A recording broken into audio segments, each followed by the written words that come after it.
Good morning, everyone. Welcome to the Maryland Public Service Commission's administrative meeting for March the 28th, 2017. Let's begin with our draft minutes from the administrative meeting of March the 22nd. I will move to approve the minutes. Is there a second? Second. All those in favor signify by saying aye. Minutes are approved. On to our administrative agenda. Mr. Chairman, no consent items this morning, so item number 1 is Sprint Communications Company LP filed a notification of an intra-company change at the holding company level.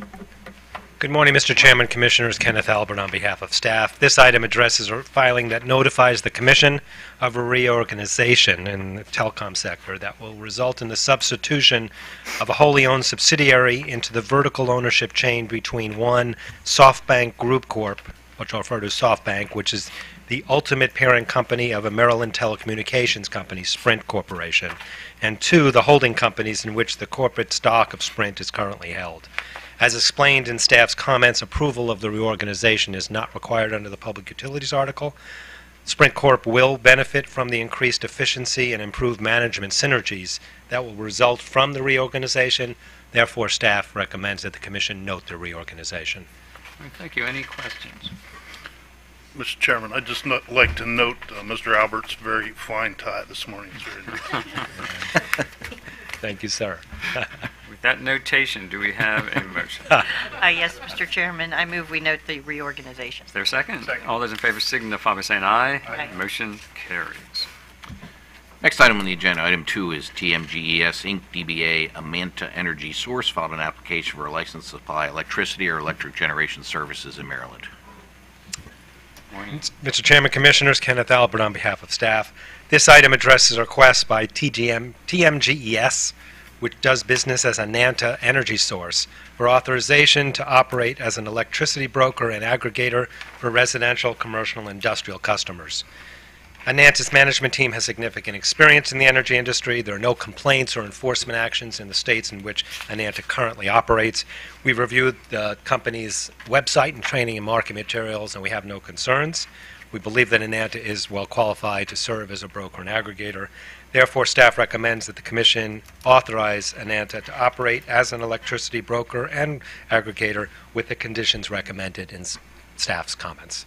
Thank you. Any questions for staff? If not, do we have a motion? Mr. Chairman, I move the Commission grant the company a license to operate as an electricity supplier in Maryland, limited to broker and aggregator services for all customer classes and service territories applied for and recommended by staff, and direct the company to file notice with the Commission within 30 days of any changes to the information in the application. Is there a second? Second. All those in favor signify by saying aye. Aye. Motion carries. Next item on the agenda, item 3, is Washington Gas Light Company filed revised tariff pages. The company proposes to incorporate changes from order number 88202 and case number 9509K. Again, good morning again, Mr. Chairman, Commissioners. Kenneth Albert, still with the good-looking bow tie. This item addresses revised tariffs filed by WGL to comply with Commission's April 2017 decision in connection with the charge by which the company recovers its gas costs. The Commission decision authorized WGL to revise its tariff to reflect its current practice in connection with the flow-through of supplier refunds that WGL receives from interstate pipelines. The Commission also authorized WGL to make a single annual filing to address the flow-through of forecasted gas costs for the upcoming 12-month period and the true-up of gas costs required by WGL for the prior period via the actual cost adjustment, the ACA. Currently, WGL files the flow-through and the true-up at different times. The new method promotes consistency in the timing of their incurrence of the gas costs and the recovery of the gas costs. The revised sheets reflect the tariff change that the Commission did approve. Therefore, staff recommends that the Commission accept the revised tariffs for filing with an effective date of April 26, 2018. Thank you. Any questions for staff? If not, we have the company with us, Mr. Dodge.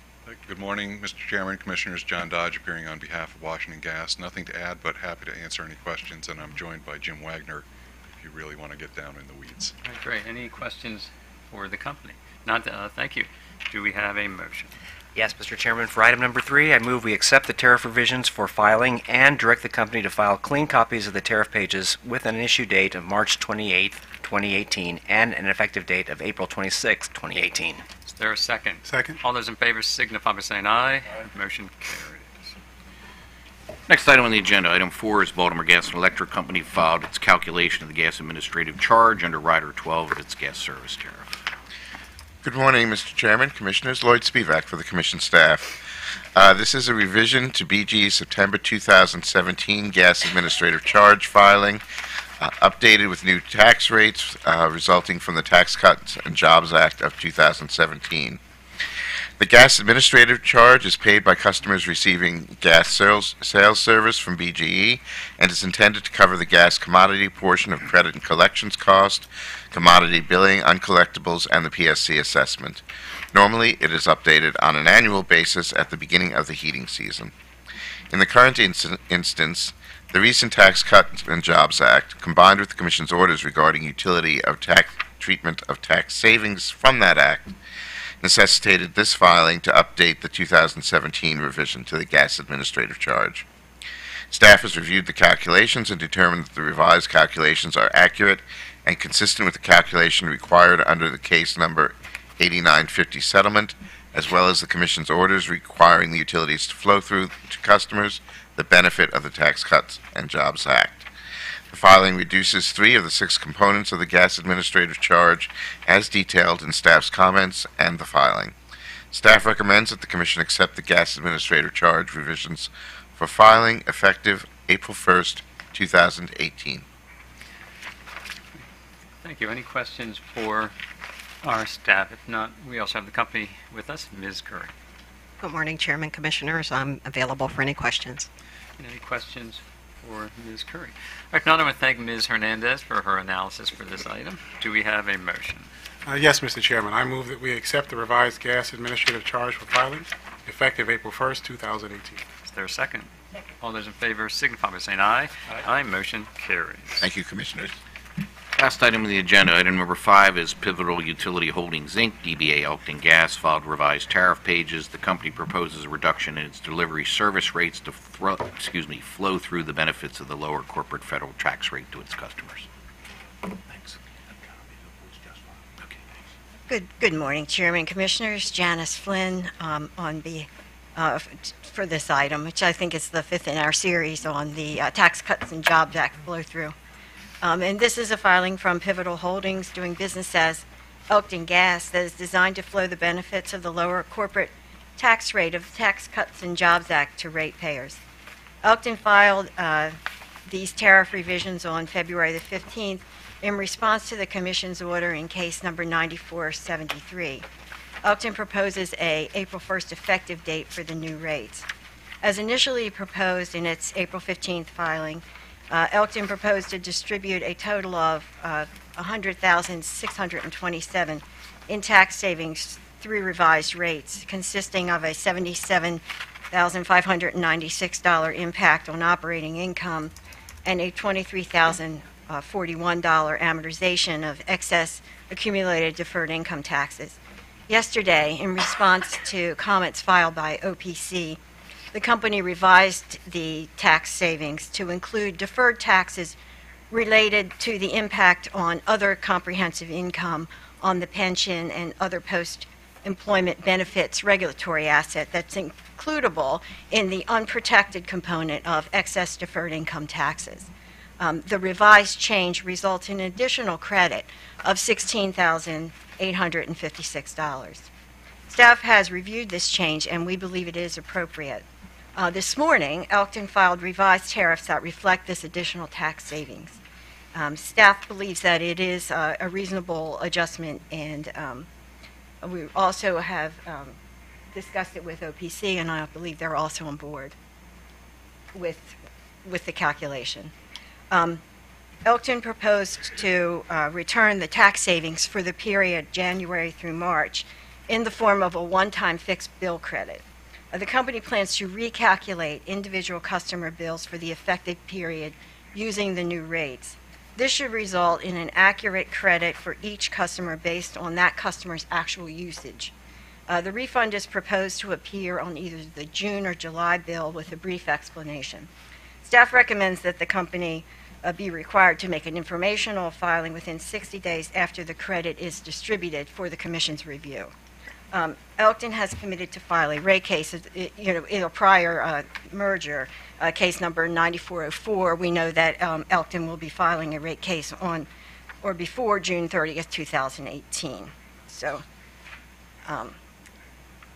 with these understandings and having reviewed the today's filing, staff recommends that the Commission authorize Elkton to implement revised rates as proposed by Elkton and accept the tariff revisions for filing, to waive the 30-day notice requirement of Public Utilities Article Section 4203, direct Elkton to file clean tariff pages with an effective date of April the 1st, authorize Elkton to implement a one-time fixed bill credit related to the 2018 regulatory liability period, and direct Elkton to make an informational filing that discloses the actual refunds distributed to customers not more than 60 days after the completion of the distribution of the one-time refunds, and direct that additional tax savings, that if additional tax savings are identified that were not addressed in Elkton's previous filings in this matter related to the Tax Cuts and Jobs Act of 2017, Elkton be required to make a filing with the Commission to return those savings to customers as soon as possible. All right, thank you. Let's first go to questions for our staff. Start with Commissioner O'Donnell. Thank you. I may go to the technical staff, but I was curious if there was a look at what this meant for the average customer, how much the rate credit would be. Do we have a sense of that? I think we do, yes. Good morning, Chairman and Commissioners. Jennifer Ward on behalf of staff. I do have that. I just have to flip through these pages. The one-time credit for an average residential customer is going to be about $4.43, and the average monthly effect of the tax reduction will be about 89 cents a month. Very good. Thank you. I appreciate it. Thank you, Mr. Yeah, thank you for asking that question. Anything else for Commission staff? If not, we have, next we'll go to Office of People's Counsel, Mr. Raker. Good morning, Mr. Chairman and Commissioners. Mikael Raker on behalf of OPC. OPC filed comments to Elkton's TCJA filings on March 26, 2018, and recommended certain modifications to Elkton's tax filings. We thank Elkton for promptly responding to OPC's comments and making a revised filing. Based on the small difference between OPC's suggested modifications and Elkton's revised filing, OPC doesn't object to Elkton filing the revised tariff pages based on their most recent revised filing. This will flow tax savings to customers as soon as possible, and then any differences between OPC and Elkton can be revised in Elkton's next base rate case, which, as staff noted, they should be filing on or before June 30th, 2018. As noted in our comments and as staff suggested, we do request that the Commission direct Elkton to continue to track the impacts of the TCJA and make filings with the Commission as soon as possible if any additional tax savings are identified. And I'm happy to respond to any questions. All right, thank you, Mr. Raker. Any questions for Commissioner Hearn?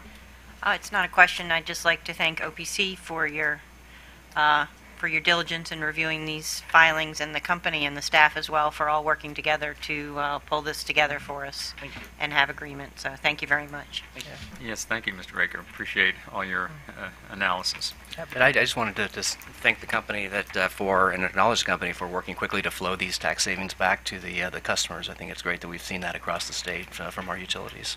All right, well, why don't we have the company with us. Let's bring Mr. Collins up to the mic. Thank you. Good morning, Mr. Chairman and Commissioners. Carville Collins on behalf of Pivotal Utility Holdings, Inc., doing business as Elkton Gas.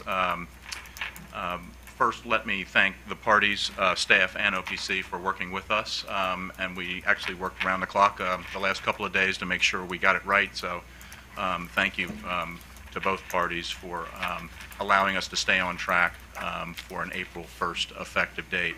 I have also with me today Tom Kaufman, Manager of Rates, and we are both available for questions. What I have provided to the Executive Secretary and copies to all of you is the filing that we made this morning of tariff revisions that reflect yesterday's most recent filing by the company. Thank you. All right, thank you, Mr. Collins. Any questions for Mr. Collins? The filing is still warm, so I want to thank you thanks for you getting this to us quickly so we could act on this today. Very much appreciated, and I'll join Commissioner Richard in thanking the company, too, for getting these tax savings back to customers as quickly as possible. Also want to thank Ms. Ward and Mr. Valcarenci for your analysis today on this item. With that, do we have a motion? Yes, Mr. Chairman. I move we grant the company authority to implement revised rates as proposed by Elkton and accept the tariff revisions for filing. Grant a waiver of the 30-day notice requirement of Section 4-203 to allow implementation of rates effective April 1st, 2018. Direct the company to file clean copies of the tariff revisions with an effective date of April 1st, 2018. Grant the company authority to implement a one-time fixed bill credit related to the 2018 regulatory liability. Direct the company to make an informational filing that discloses the actual refunds distributed to customers not more than 60 days after completion of the distribution of one-time refunds. And direct the company to make a further filing with the Commission as soon as possible if additional tax savings are identified and not addressed in the company's previous filings in this matter related to the Tax Cuts and Jobs Act of 2017. Is there a second? Second. All those in favor signify by saying aye. Aye. Motion carries. All right, that's our last item. Thanks, everyone. We are adjourned.